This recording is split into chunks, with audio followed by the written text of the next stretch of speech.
Yesterday, Harry and Meghan torched what little was left of their relationship with the royal family and what little was left, frankly, of their own reputations. What started as a seemingly innocent birthday outing for Prince Harry and Meghan Markle's daughter Lilibet quickly spiraled into something much bigger, something that's now being described as a full-blown PR controversy. The world's biggest victims right now are the Duke and Duchess of Netflix, and don't take my word for it. Yeah, nobody set out to destroy you. You destroyed yourselves in this country. The setting? Disneyland in California, a place known for magic, family fun, and yes, constant media attention. For most families, visiting Disneyland is an ordinary event.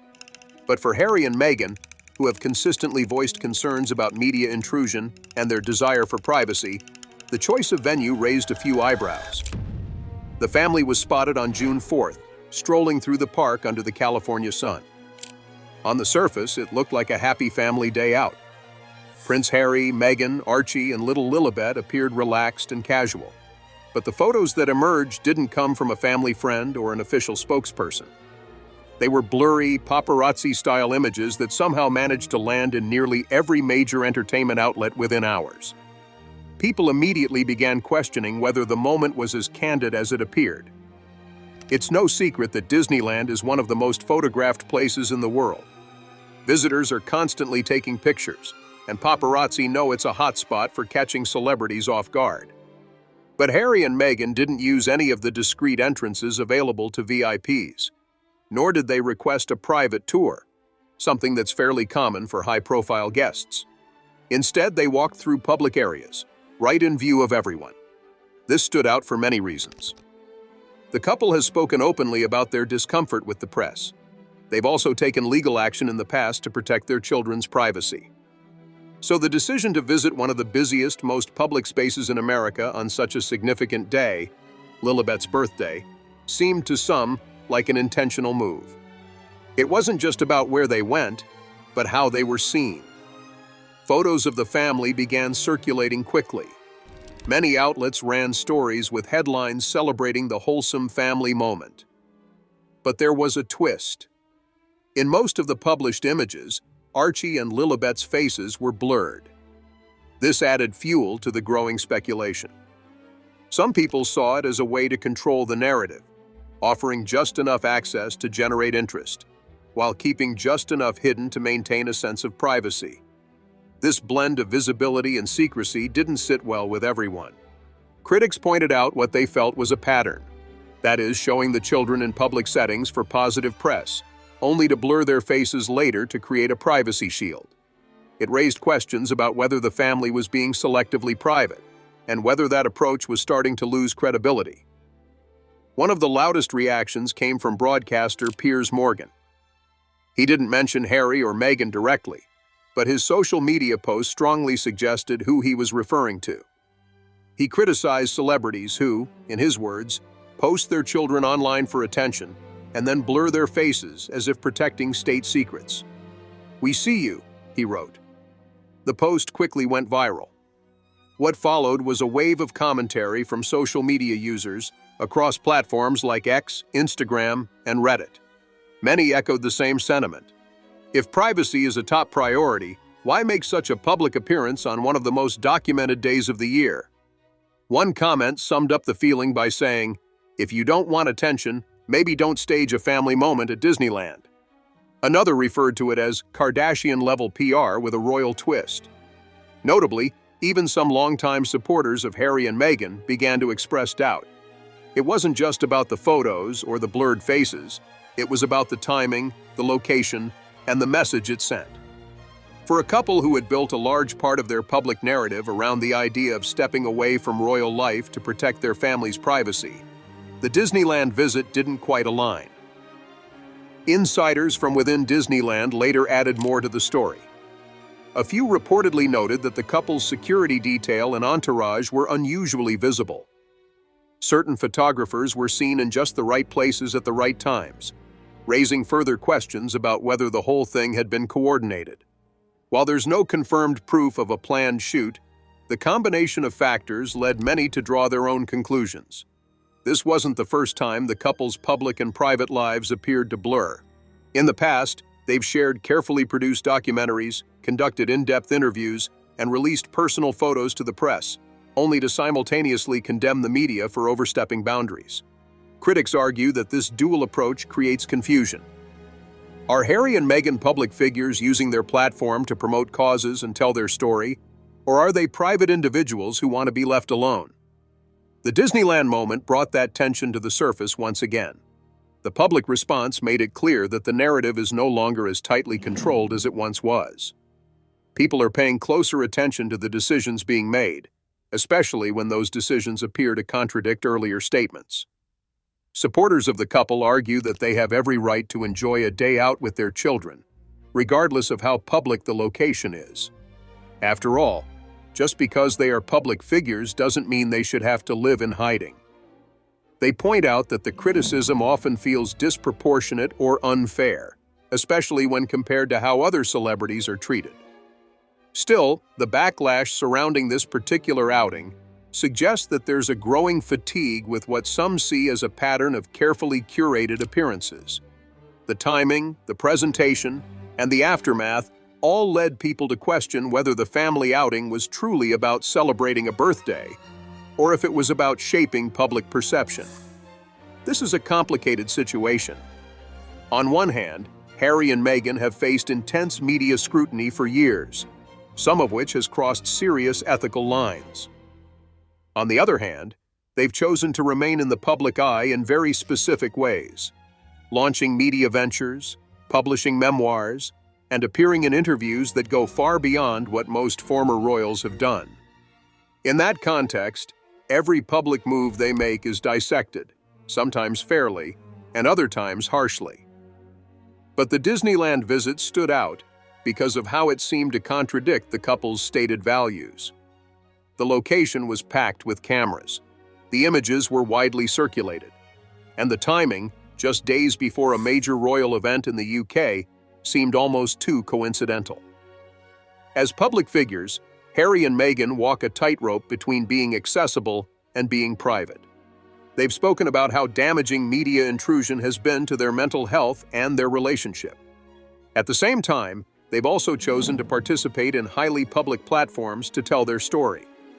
For context, Meghan's latest podcast project, Confessions of a Female Founder, had recently been launched under her new brand, American Riviera Orchard. Despite the initial promotion and press interest, early reports suggested that the podcast hadn't managed to capture significant attention. Download numbers were reportedly lower than expected, and engagement on platforms like Spotify and Apple Podcasts wasn't especially strong. Add to that a general sense that her lifestyle brand had yet to find its footing in a competitive market, and the Disneyland photos started to look less like a coincidence and more like a timely distraction. This perception wasn't helped by the fact that Harry and Meghan's public appearances have become increasingly rare in recent months. When they do step into the spotlight, it tends to be at carefully selected events, often with strong media angles.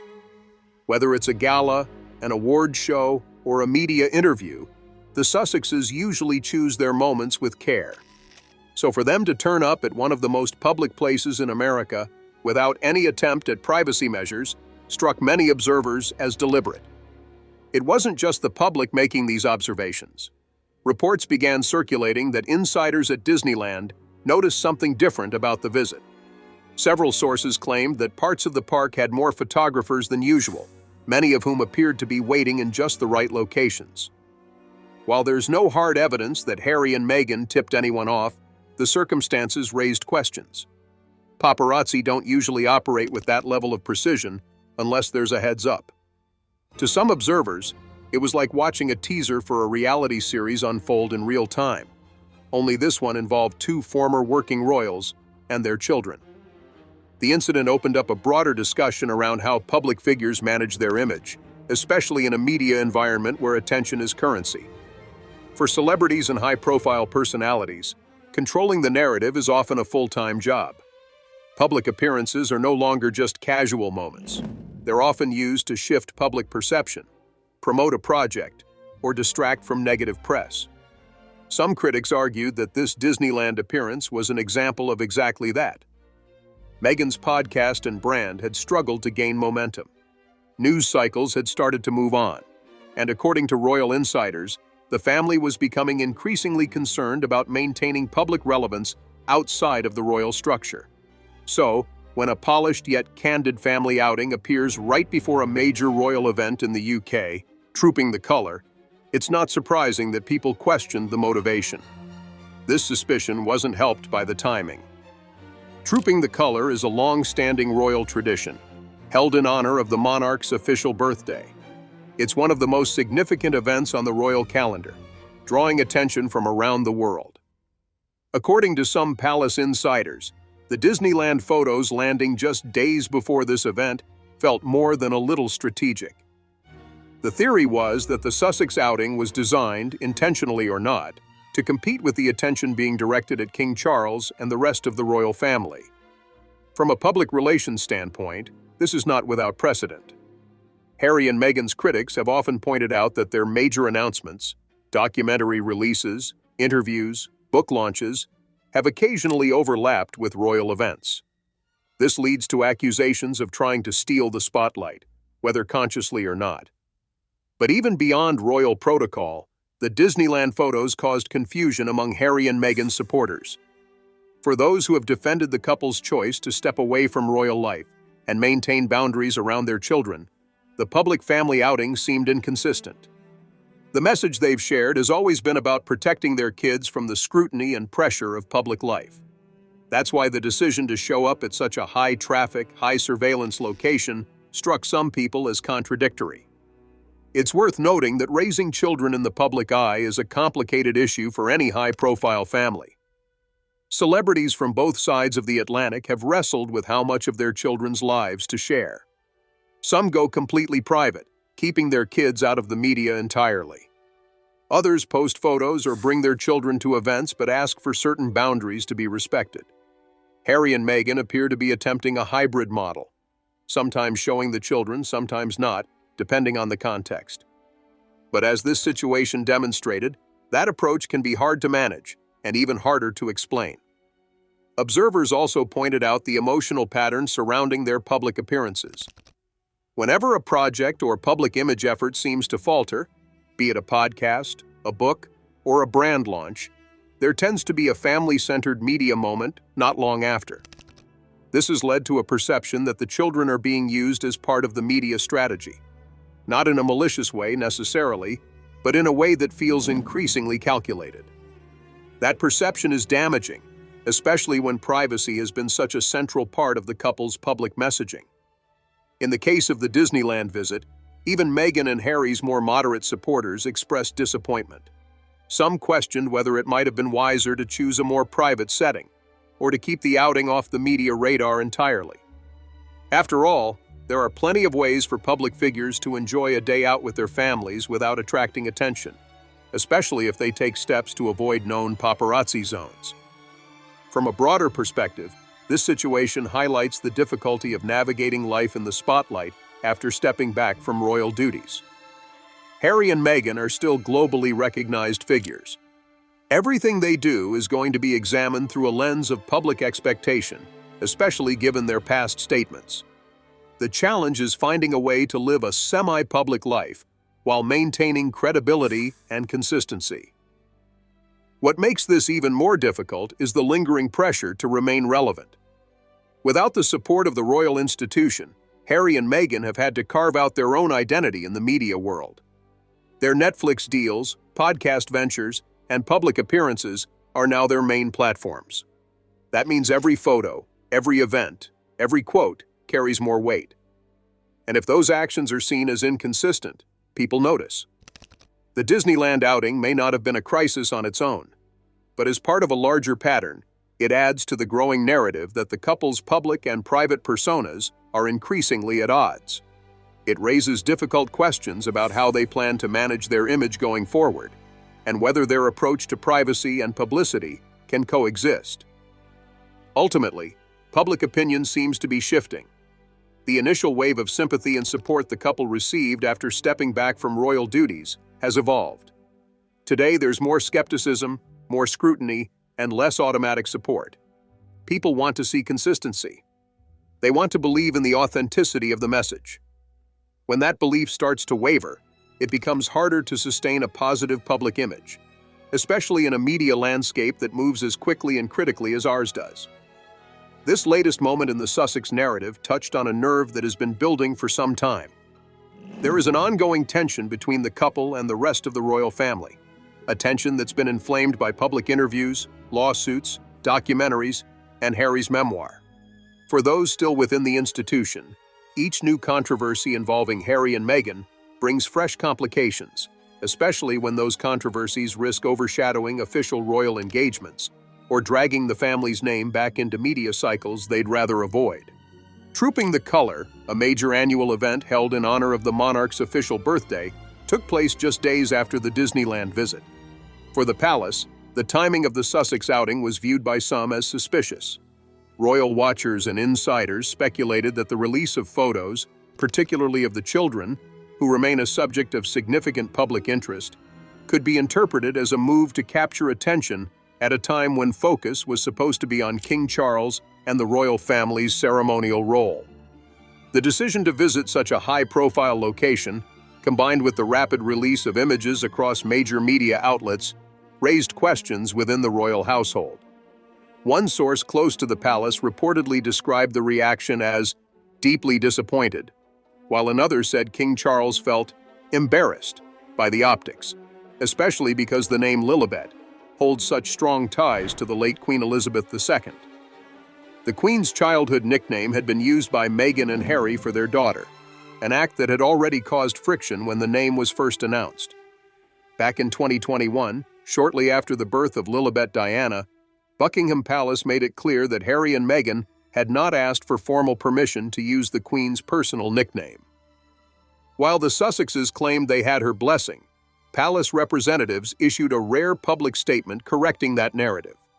Now, years later, that same name was being tied to a Disneyland media storm, and once again, the question of consent and respect came back into the spotlight. The palace, known for its traditionally reserved and silent approach to controversy, has often avoided making public remarks about the Sussexes' decisions.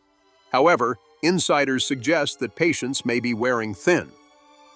According to sources quoted in several UK media outlets, there have been internal discussions about how to respond to the latest developments, not only in terms of public perception, but also when it comes to the titles still held by Meghan and Harry, and by extension, their children. Prince William is said to be especially concerned about the ongoing media circus surrounding his brother and sister-in-law. For years, William has reportedly tried to avoid escalating tensions publicly. But behind closed doors, insiders claim he has reached a breaking point. The repeated controversies, blurred lines between public and private appearances, and continued criticism of the royal institution in interviews and memoirs are beginning to take a toll. One of William's primary concerns appears to be the impact on the monarchy's credibility. The royal family has long maintained a careful balance between tradition and modernization. Public service, discretion, and unity are central to that image. When high-profile members of the family, particularly those who have stepped back from royal duties, continue to generate headlines that contradict those values, it puts pressure on the institution to act. In response, there are now murmurs within royal circles that more concrete steps may be considered. This could include a reassessment of the Sussexes' remaining royal titles. Currently, both Harry and Meghan still retain the Duke and Duchess of Sussex titles, even though they are no longer working royals. Their children also hold HRH, Her Royal Highness designations, though these are not used in everyday contexts. According to multiple sources, discussions are taking place about whether it's appropriate for these titles to remain in place, particularly if the family continues to use their royal connections as part of their public image. The issue, insiders say, is not about punishing Harry and Meghan personally. Rather, it's about protecting the integrity of the institution. If royal names and titles are going to be used in connection with media appearances, brand launches, or carefully timed public outings, then the monarchy may feel compelled to set boundaries. Complicating matters further is the ongoing legal tension between Meghan, Harry, and media figures such as Piers Morgan. After the Disneyland incident, reports emerged that the couple was considering legal action over Morgan's pointed social media posts, which criticized what he described as curated parenting and a public-private double standard. This wouldn't be the first time Meghan has taken issue with Morgan. In the past, she reportedly lodged complaints over his commentary on her interview with Oprah Winfrey, complaints which contributed to his dramatic exit from Good Morning Britain. But this time, the stakes are higher. Morgan's platform has only grown since then, and he has made it clear that he is not afraid to challenge what he sees as manipulation of public narratives. He has accused the Sussexes of using emotional appeals while simultaneously maintaining strict control over their image, and many of his followers agree.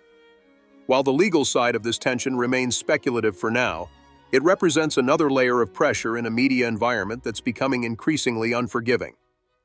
Within royal circles, the optics of suing high-profile journalists, especially while making public appearances that attract media attention, are causing concern. Critics argue that you can't simultaneously demand privacy and initiate public legal disputes without attracting scrutiny. It creates a cycle of controversy that the monarchy, now under King Charles's leadership, is keen to avoid. Behind the scenes, conversations about next steps appear to be gaining momentum. Senior members of the royal household, once cautious about taking any direct action, are now reportedly more open to the idea of formally distancing the institution from the Sussexes. That could mean revisiting the terms of their royal exit, or even exploring legal options to limit how royal titles can be used in commercial or media ventures. None of these discussions have been confirmed publicly, but sources familiar with the palace's thinking suggest that the Disneyland outing may have marked a turning point. Not because it was especially damaging on its own, but because it reinforced a pattern, one that many inside the institution are growing tired of. The royals are no strangers to media storms, but this one cuts a little deeper. It touches on legacy, trust, and the expectations placed on those who represent the crown, even from afar. For King Charles, the use of Lilibet's name in a highly visible, potentially orchestrated public event felt personal.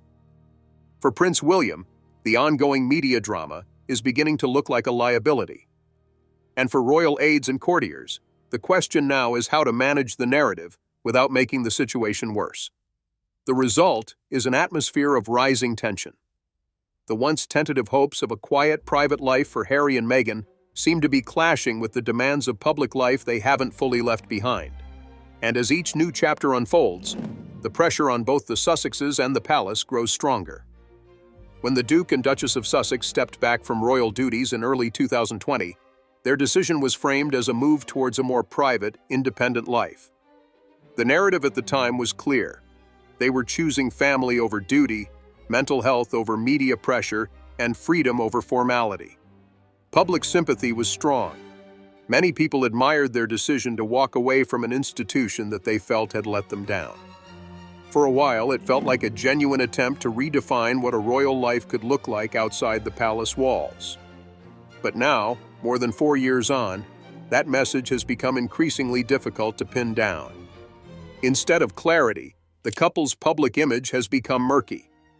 Between the media deals, the brand launches, the legal disputes, and the carefully staged appearances, it's getting harder for people to understand what Harry and Meghan's purpose is beyond maintaining visibility. The Disneyland moment, though seemingly small in the grand scheme of things, became a flashpoint for these bigger concerns. The criticism wasn't just about the location or the blurred faces in the photographs. It was about timing, consistency, and the larger pattern that many people have started to notice. A project struggles or headlines start to shift, and then, like clockwork, a new family image appears. It's not necessarily wrong to use media attention to support a brand or cause, but the frequency and predictability of these moments have led some to question the authenticity behind them. Media outlets, which once treated the couple with a mix of curiosity and admiration, have shifted in tone. Where there was once glowing coverage of their break from the royal family and their efforts to raise awareness around mental health, there is now more skepticism and even boredom. Daily Mail, TMZ, and entertainment.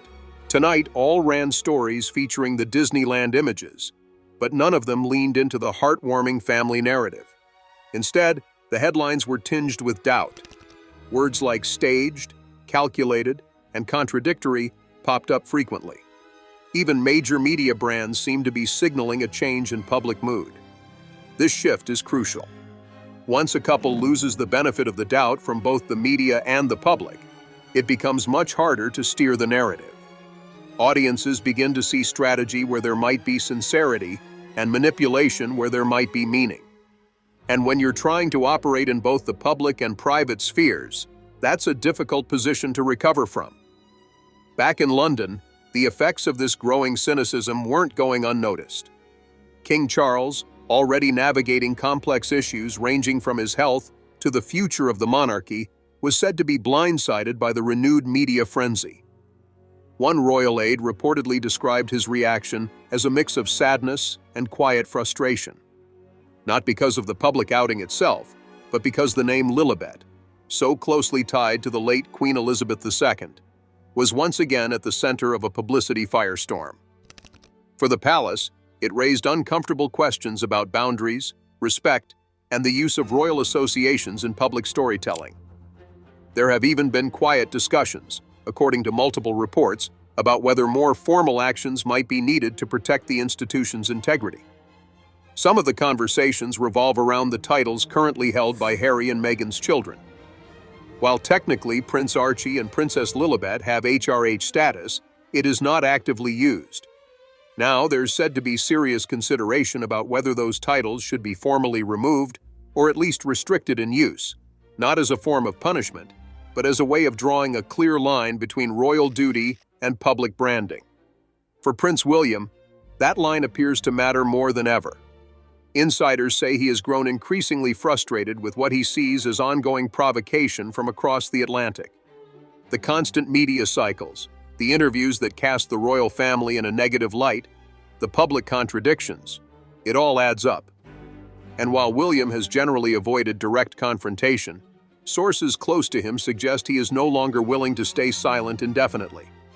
The idea that the Sussexes could continue to use royal connections for visibility while criticizing the institution that gave them those ties is something he finds increasingly difficult to tolerate. From the public's perspective, there's also been a shift in how Harry is viewed. Once known as the fun, cheeky royal with a down-to-earth attitude, he is now often seen as a more serious and sometimes bitter figure. His memoir, interviews, and public statements have painted a picture of long-held grievances and unresolved trauma. While many sympathize with his experiences, others feel that the story has become repetitive and, in some cases, overly focused on blame. Meghan, meanwhile, has struggled to sustain a clear identity beyond her roles as a former actress and duchess. Her attempts to pivot into lifestyle branding and podcasting haven't yet found a stable audience. The result is a public image that feels scattered, where every new project seems to carry the weight of expectation and scrutiny. It's also becoming harder to separate the personal from the professional in their public life. Each new appearance, each family photo, each press release seems to carry double meaning. Is this a genuine family moment, or is it part of a larger PR strategy? Are they seeking connection or coverage? These are the questions that now follow Harry and Meghan everywhere, and the answers aren't always clear. And perhaps that's the real challenge they now face. In a world where audiences crave transparency and authenticity, Harry and Meghan's public life feels increasingly curated. Every detail, whether it's the lighting in a photo, the timing of an appearance, or the choice of words in a podcast, feels considered. While there's nothing inherently wrong with careful planning, it becomes a problem when the audience begins to sense a gap between what's being said and what's being done. At the heart of all this is the issue of trust. In the early days after Megxit, many people trusted the Sussexes' message. They were seen as brave, honest, and willing to stand up to a powerful institution. Now, that trust is under strain. Not necessarily because of one moment or one photo, but because of a pattern that feels more like a media playbook than a personal journey. Of course, none of this means that Harry and Meghan can't change course. Public perception is fluid. Narratives evolve. But if they want to regain the support they once had, it may require a clearer, more consistent approach, one that doesn't blur the lines between parenting, privacy, and publicity. As it stands, the Disneyland visit has become a symbol of that confusion. A simple family day out has led to days of headlines, debate, and frustration, both within the palace and outside it. And in the end, that may be the most telling part of the story. Not that Harry and Meghan visited a theme park, but that such a moment could trigger a wave of questions about who they are, what they stand for, and where they go from here.